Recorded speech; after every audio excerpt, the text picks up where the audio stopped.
요리로도 이렇게 할 수 있어요. 비효율적인 사고를 할 수 있게 돼요. 여러분, 비효율적인 사고 되게 중요해요. 이거를 다른 식으로 얘기하면 승법적 사고 이렇게 얘기하는데, 네. 이 승이라는 게 곱셈식 네네. 사고거든요.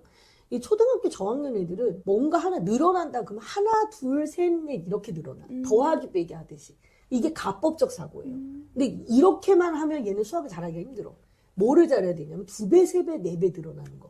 이런 거에 대한 비율에 대한 감각이 있어야 돼요. 그럼 이게 나중에 또 수학이랑 어떻게 연결되냐면, 얘가 이제 수학의 어려움에 봉착하는 시기가 와요. 근데 이 친구는 5학년 때 왔어요. 그게 약분 통분도 그렇지만 얘는 사실 최대 공략, 최소 공배수 활용을 너무 힘들어했어. 봐봐, 그때 친구들마다 각각 다른 포켓몬을 활용했어. 그리고 그때 네가 전략을 짤 때 뭘 만들었어? 카드를 만들었잖아.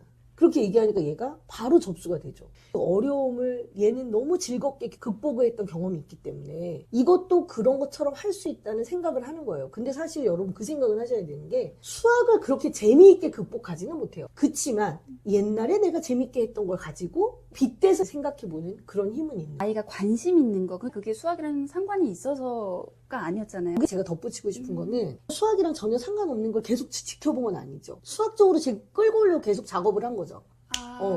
수학 고민 많으신 부모님들 많으시잖아요. 그리고 수학머리라는 게 굉장히 고민거리고 그래요.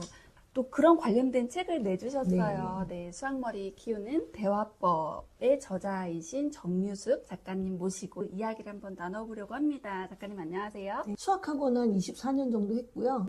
데카르트 수학 책방을 강민 선생님이랑 공동으로 같이 운영하고 있고요. 제가 이 책을 읽고 너무 좋다는 생각을 했어요. 수학적인 사고력이라고 이야기를 하는데요. 타고나는 건가요? 타고나는 게 있죠, 당연히. 36개월, 50개월 되는 애들도 숫자를 매우 좋아하거나 레고 맞출 때 설명서 안 보고 그냥 막 하는 애들 있잖아요. 이제 그런 친구들 같은 경우는 수학머리가 있다 이렇게 볼 수가 있죠. 근데 그거는 수학머리를 너무 저 차원으로만 봤을 때 이야기예요. 네. 수학머리 하면 시험을 잘 보거나 잘한다는 게 결국 문제를 잘 푸는 맞아요. 거. 문제집 풀 때 이렇게 짝짝짝 안 하고 동글동글동글 이렇게 되는 거.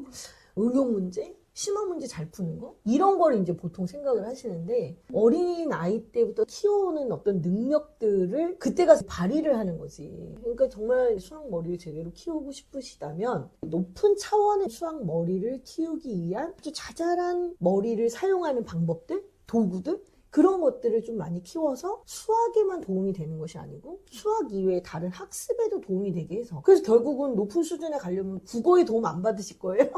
아니, 낮에 가다 보면 문해력이 안 돼서 수학이 안 돼요. 이런 경우 되게 많잖아요. 거의 대부분 그렇잖아요. 네, 그런 국어의 도움도 받고 또 그 이외에 다른 과목들의 도움도 받아서 수학을 향해서 가는 거, 이런 그림이 아이들한테도 훨씬 더 좋고 부모님한테도 더 좋다. 제가 이 책에서 쓴 거는 어렸을 때, 그러니까 어렸을 때라는 게 뭐 9살 밑에, 그때 주로 훈련해야 되는 거지. 3학년, 4학년 이후에는 우리들이 생각하는 일반적인 또 수학에 가까운 훈련이 필요하고, 5학년 이후엔 거기서 또 한 단계 높아지는 훈련들이 있어야 중학교에 갔을 때도 얘는 수학을 잘해. 중학교 수학에서 고등학교로 넘어갈 때 또 그때 키워야 되는 능력들이 있잖아요. 어떻게 그걸 한 번에 수학 머리로 퉁을 칠 수 있냐 이거죠. 3학년 이후에는 아이들이 어떤 능력을 키워야 되냐면 단계적인 사고를 할 수 있어야 되거든요. 아이들이 문제를 해결해야 되는데, 초등학교 2학년 이전의 문제는 한 2-3단계만 생각하면 해결이 되는 류의 문제들이에요. 수학 문제를 하더라도. 그렇죠. 근데 3학년, 4학년 이후로 넘어가게 되면은 단계가 점점 많아지죠.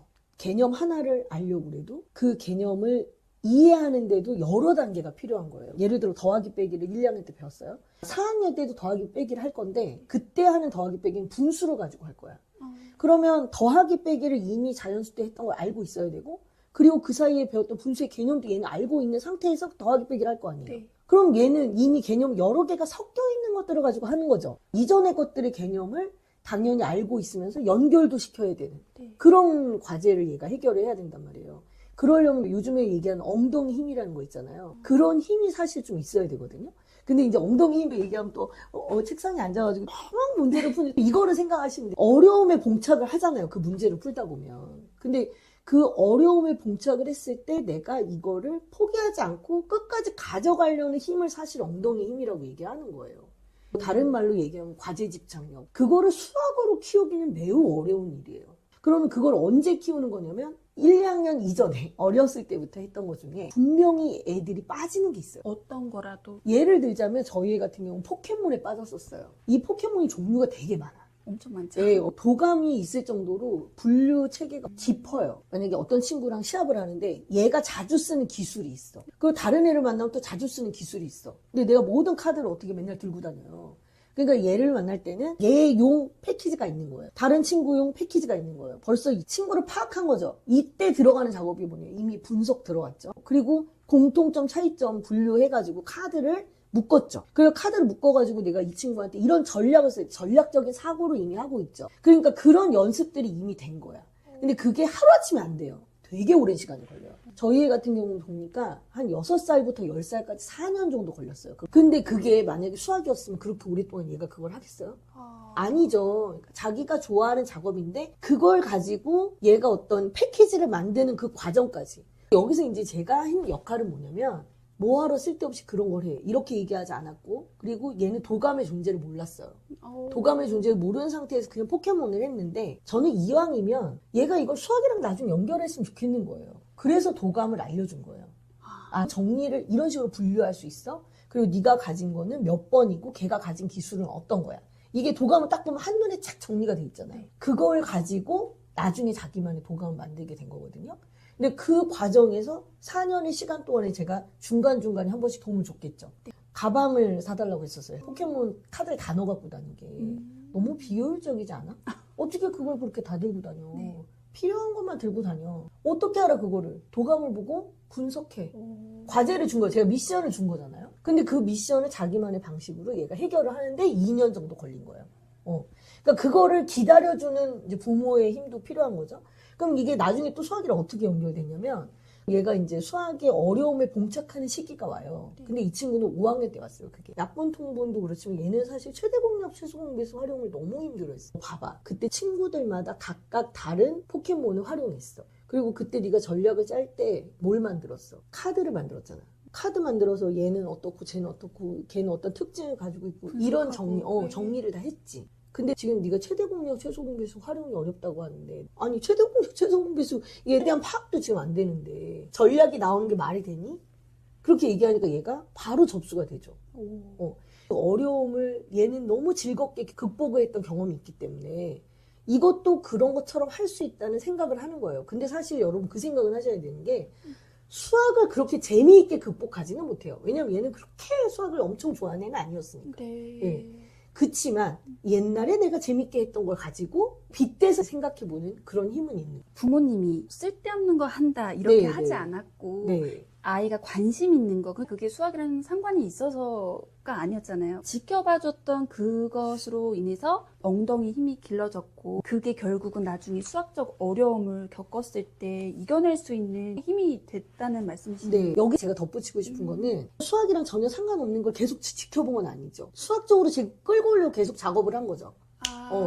중간중간에 힌트를 주면서. 그 아이가 처음에는 분류가 안 보였던 거예요. 번호나 이런 것도 안 보였어. 특징도 안 보였는데 엄마가 어느 날 도감을 보여주면서 이건 풀타입이래, 이건 물타입이래 이랬더니 갑자기 그게 눈에 들어온 거야. 그러면서 얘가 분류를 하기 시작하는 거예요.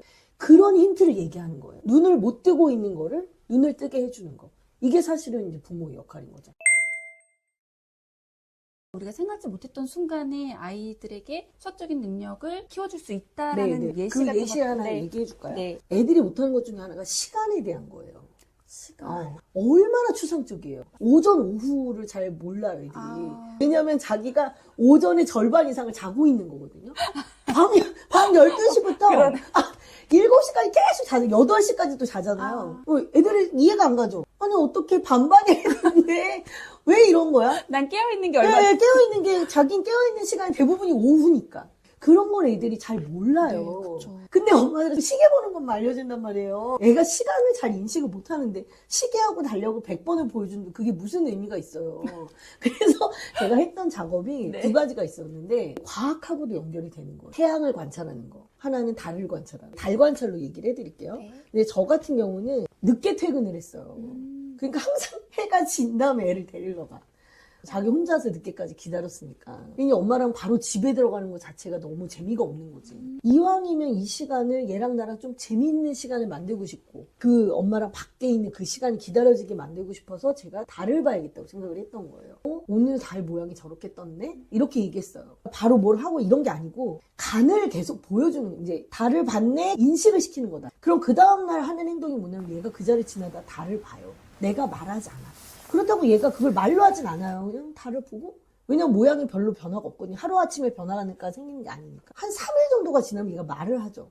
엄마 달 모양이 이상해. 달이 모양이 변하는 거예요. 그러니까 애가 관찰하면 되는 거예요. 엄마는 인식만 시키고 그때부터 참아. 좀 제발 좀 참으시면은 아이가 이제 그걸 말을 하죠. 어떤 애는 말을 할 때까지 끝까지 말 안 하는 애가 있고 어떤 애는 자기가 못 참고 말을 하는 애가 있는데 걔는 가만히 계시고 원래부터도 말이 없는 애들이 있어요. 그런 애들은 3일 정도 지났을 때 달을 한번 또 얘기해야 돼요. 엄마가. 달 모양이 좀 달라진 것 같은데? 그렇게 하면 달이 변한다는 걸 얘가 인식해요. 이게 왜 변할까? 이렇게 묻는 애도 있지만 대부분의 애들은 달이 모양이 또 바뀌었네? 그러고 넘어가. 네. 그러면 한 좀 며칠 지나서 이상하다. 달이 또 바뀌었어. 이런 게 한 일주일이 가요. 네. 그러면 그 다음 주 정도에는 달이 모양이 바뀌었는데 달을 한번 그려보자. 그러니까 깜깜하잖아. 사진을 찍어와가지고 집에 와서 이제 달을 그려. 그걸 또 한 일주일 해요. 그리고 난 다음 주에는 뭐냐면 이 달이 모양이 바뀌는데 날짜랑 다 연관이 있다. 그래서 오늘이 몇 월 며칠이냐면 하고 이제 얘기를 해요. 몇 월 며칠 달 모양. 그걸 또 일주일. 그러니까 일주일 단위로 얘를 계속 관찰하면서 하나씩 늘려가는 거예요. 그러고 난 다음에 사이트를 하나 알려주죠. 달 모양을 알아보는 사이트가 있어요. 그게 음력 변환하고 관련이 있는 거라서 거기 보면 한 달에 나오는 달 모양이 쫙 나와. 깜짝 놀래죠. 이게 이렇게 되는 거야? 그러면 그 다음번에는 추측을 할 수 있게 해주는 거예요. 달의 패턴을 본인이 관찰하게 한 다음에 실제로 달 패턴이 이런 식이야 라는 걸 제가 한 달 후에 알려줬잖아요. 그러면 정말 이럴까? 다음 달에도 이럴까? 이게 그럼 주기가 있죠. 반드시. 그 주기를 경험할 수 있게 해주는 거예요. 그러면서 달 기록, 날짜 기록, 달 사진 확인했어. 그림도 그려봤어. 그런 다음에 이제 달이 뜨는 시각도 쓰게 하죠. 계속 그걸 늘려가는 거예요. 월출 시간. 그러면 월 몰 시간도 있죠. 그런 걸 계속 기록하게 하고 나중엔 그걸 가지고 그래프를 그려봐요. 왜냐면 이제 시간이 계속 빨라지는지 느려지는지 이거를 이제 확인하게 하고 우리 같이 이제 얘기도 해보죠. 네. 뭐 15일에 한 번씩 보름달이 뜰 때 뭐 관련된 이야기 책도 읽어주고 네. 이런 식으로 이제 확장을 계속 해나가는 거예요. 요 작업 되게 좋아요. 지금 이게 시간의 흐름도 느낄 수 있지만 네. 수도 계속 나오잖아요. 날짜를 기록하고 시간을 기록하니까. 그리고 그것들을 데이터를 모은 거거든요, 우리가. 근데 데이터를 모았는데 남이 만들어 놓은 데이터만 확인한 게 아니고 우리가 그걸 가지고 자료와 그래프로 확인할 수가 있죠. 그러니까 그런 수학에 있는 모든 영역을 그걸로 다 해볼 수가 있어요. 규칙도 찾을 수 있고. 네. 그러니까 이거는 못해도 3개월? 이 정도 프로젝트처럼 해서 하시면 되게 좋죠. 그런 것들이 참 좋은 것 같아요. 다양한 이제 예시들이 많잖아요. 네네. 어릴 때 이런 경험들이 있으면 어려지진 못했지만 그 어떤 수학적 능력을 노력해서 키워줄 수 있겠다라는 생각을 했거든요. 네. 엄마들한테도 많이 말씀드리는 게 뭐냐면 엄마가 먼저 자기 자신을 아셔야 돼요. 그러니까 제가 굉장히 다양한 사례를 했지만 저는 만드는 걸 싫어해요. 찰흙 손에 묻고 이런 것도 별로 안 좋아하고 네. 풀칠해서 막 묻는 거 별로 안 좋아해요. 그래서 제가 한 활동은 주로 책 읽기가 많아요. 근데 엄마가 하기 쉬운 거를 선택하셔야 돼요. 그래도 내가 네. 좀 쉽게 할 수 네네. 있는 거. 그리고 엄마가 관심 있는 거. 그거에서 수학적인 게 없을까를 먼저 생각해 보셔야 되거든요. 그래서 제가 여기에 12가지 생각 도구와 6개의 수학 머리에 대해서 적어놓은 이유가 뭐냐면 네. 엄마들이 이걸 보시면 알죠. 예를 들어서 어떤 엄마가 다꾸에 관심이 많아. 네. 다이어리 꾸미기 이런 데 관심이 많아. 그럼 이게 수학이랑 연결될 만한 게 없을까? 내가 복습 노트를 했는데 뭔가 모자라. 이런 생각을 할 수 있어. 왜냐면 엄마가 다이어리 익숙하기 때문에. 여기서 얘가 이걸 조금만 더 자세하게 하루를 좀 기억해 올 수 있는 방법이 없나? 이런 생각을 할 수 있게 되는데 내가 그쪽에 좀 잘 관심, 아니까. 그렇죠. 엄마가 관심이 있으니까 엄마가 잘 아니까. 근데 엄마가 다꾸에 아무 관심이 없어. 근데 이런 거 하라고 그러잖아. 되게 스트레스 받아요. 그러네요. 그럼 다른 걸 해야지. 그럼 다른 거 뭐? 요리? 요리로도 이렇게 할 수 있어요. 비효율적인 사고를 할 수 있게 돼요. 여러분 비효율적인 사고 되게 중요해요. 이거를 다른 식으로 얘기하면 승법적 사고 이렇게 얘기하는데 네. 이 승이라는 게 곱셈식 네네. 사고거든요. 이 초등학교 저학년 애들은 뭔가 하나 늘어난다 그러면 하나 둘 셋 넷 이렇게 늘어나. 더하기 빼기 하듯이. 이게 가법적 사고예요. 근데 이렇게만 하면 얘는 수학을 잘하기가 힘들어. 뭐를 잘해야 되냐면 2배, 3배, 4배 늘어나는 거. 이런 거에 대한 비율에 대한 감각이 있어야 돼요. 네. 이게 어려우니까 보통 비율은 6학년 때 배우죠. 근데 이 요리를 많이 했어, 엄마랑 같이. 쿠키도 만들고, 그냥 만들기만 하면 안 되고, 여기서 이제 수학적인 거 끌어내야 되잖아요. 제가 쿠키를 얘기한 이유는 서양 요리는 계량이 되게 중요하잖아요. 아주 네. 작은 1mm 오차도. 오차도 저울로 재고 맞아. 이런 것들이 굉장히 많기 때문에 하기가 좋아요. 그러면 내가 2인분의 쿠키를 만들었는데 손님이 온대, 10명이. 그럼 10인분 어떻게 만들지? 이렇게 되는 거예요. 그럼 10인분을 만들기 위해서 각각의 재료가 5배가 필요할 거 아니에요. 그거를 수학 공부한다고 생각하겠어요? 아니죠. 그러니까 이런 부분들도 다 이제 수학이랑 연결할 수가 있어요. 근데 엄마가 잘하는 분야여야 그걸 수학적으로 생각할 수가 있는 거예요. 왜냐하면 내가 관심도 없는데 수학이랑 연결해. 난 수학도 나 수학 싫어. 이렇게 되는 거야. 근데 내가 잘하는 분야를 수학으로 헐 이렇게 되는 거죠. 그러니까 자기가 잘하는 걸 알아야 돼, 엄마가. 그러니까 여기에서의 핵심은 뭐냐면 모든 것엔 결국은 다 수학이 있어. 수학이 있기 때문에 내가 잘하는 것에서 수학을 찾는 거. 그게 가장 빠르다. 그러면 우리 작가님 책을 이용해서도 네. 수학머리를 키울 수 있는 그런 방법들이 네. 있다고 말씀하셨는데 엄청 많죠. 두 가지만 얘기해 드릴게요. 하나는 이제 전래동화인데 전래동화는 어떤 힘이 있냐면 공식을 만들 수가 있어요. 전래동화. 네. 그러니까 수학에도 공식이 있잖아요. 그럼요. 예, 일반화를 하는 거거든요. 근데 이 전래동화에서 하는 공식은 약간 위험한 공식이죠. 그건 고정관념이라고 하는 거예요. 그거를. 예. 뭐 예를 들자면 세 딸이 있어. 그 주인공이 대부분 누구예요? 막내? 이게 공식인 거야. 그리고 뭐 콩자고 파츠가 있는데 새엄마가 나타났어. 새엄마가 엄청 착해. 이럴 일은 없잖아. 맞아요. 어린 아이 때는 그걸 고정관념이니까 나쁘다 이런 거보다 일단 그런 기본 공식이 필요해요. 그런 다음에 나중에 이걸 가지고 패러디도 하고 비판적인 사고도 하는 거지. 처음부터 아무 틀이 없는 상태에서 그냥 비판적인 사고는 쉽지 않죠. 그러니까 고정관념 무조건 나쁜 거 아니에요. 요즘 엄마들 같은 경우에 그러니까 전래동화를 다시 들여다봐야 된다 해서 전래동화를 안 보여주시는 분들도 계시더라고요. 나쁜 사고를 불러준다. 이래서 사실은 전형적인 그런 어떤 형태를 전혀 모르는 상태에서 아이들이 공부하는 건 쉽지가 않아요. 왜냐하면 우리가 배우는 것들이 아무것도 없던 거에서 땅에서 이렇게 퍼가지고 갑자기 애들이 뭘 배우는 게 아니라 과거에 배워왔던 것들을 기본적으로 배운 상태에서 그 다음에 뭔가를 위에 얻는 거거든요. 그 이제 과거에 배워왔던 것들은 우리가 고정관념이라고 치부하는 그런 것들 거기에서 출발하는 경우가 되게 많단 말이에요. 그게 전통이라는 이름으로도 많이 있는 거고. 그래서 그거를 무조건 터부시하는 것이 아니고 그냥 1학년, 2학년 때는 그렇게 간단한 구조의 것들을 보는 거죠. 그래서 그래도 구조가 있고 이야기에도 구조가 있고 그러면 수학에도 구조가 있다. 더하기 할 때 더하기 기호를 양쪽에다 두고 두 개가 있잖아요. 그리고 등호가 있고 결과가 있어요. 그럼 세 개의 수 사이에 어떤 관계가 있다는 거 아니에요? 이거를 거꾸로 하면 어떻게 돼? 빼기의 구조로 바뀌게 될 거 아니에요? 그럼 이것들 사이에도 어떤 구조가 있기 때문에 우리가 이런 생각을 자동으로 할 수 있는 거잖아요. 네. 그죠? 그러니까 전래동화를 무조건 터부시하지 마시고 거기서 배울 수 있는 전형적인 구조는 일단 익히자. 그 다음에 제가 또 하나 했던 방법 중에 하나가 뭐냐면 도서관에서 두 작가를 비교했던 적이 있어요. 근데 여기에서 제가 아이들에게 보여주고 싶었던 건 뭐였냐면 공통점과 차이점에 관한 이야기를 하고 싶은데 너무 뻔한 걸로 하면 재미가 없잖아요. 네. 그리고 좀 어려운 작업을 해보고 싶었어요. 그러면 아이들이 많이 읽었던 그림책 중에서 존 버닝의 M하고 앤서니 브라운 되게 좋아했었거든요. 그래서 이제 그 두 작가의 책을 한 달 동안 봤어요. 한 달 동안 보고 집에는 대자보를 크게 붙여놓고 동그라미를 2개 그렸죠. 벤 다이어그램이에요. 근데 이제 애들은 모르니까 처음에는 거기 안에다는 안 쓰고 이제 표처럼 해가지고 아이들에게 쓰게 했어요. 앤서니 브라운은 어떤 특징이 있어? 그러면 엄마 앤서니 브라운 책은 동물이 너무 눈을 동그랗게 뜨고 쳐다봐. 그리고 거기 보면은 엄마들이 직업이 희한해. 가족들 중에서 재수없는 사람이 되게 많이 나와. 그러면 제가 이제 거기다가 그렇게 쓰진 않고 말을 살짝 바꾸죠. 엄마가 전형적이지 않음. 이런 식으로 이제 제가 단어를 바꿔 써줘요. 그런 작업을 정말 많이 했었거든요. 그래서 어른의 단어를 좀 익히게 하는 거죠. 어른의 단어를 거기서 이제 맛을 보면서.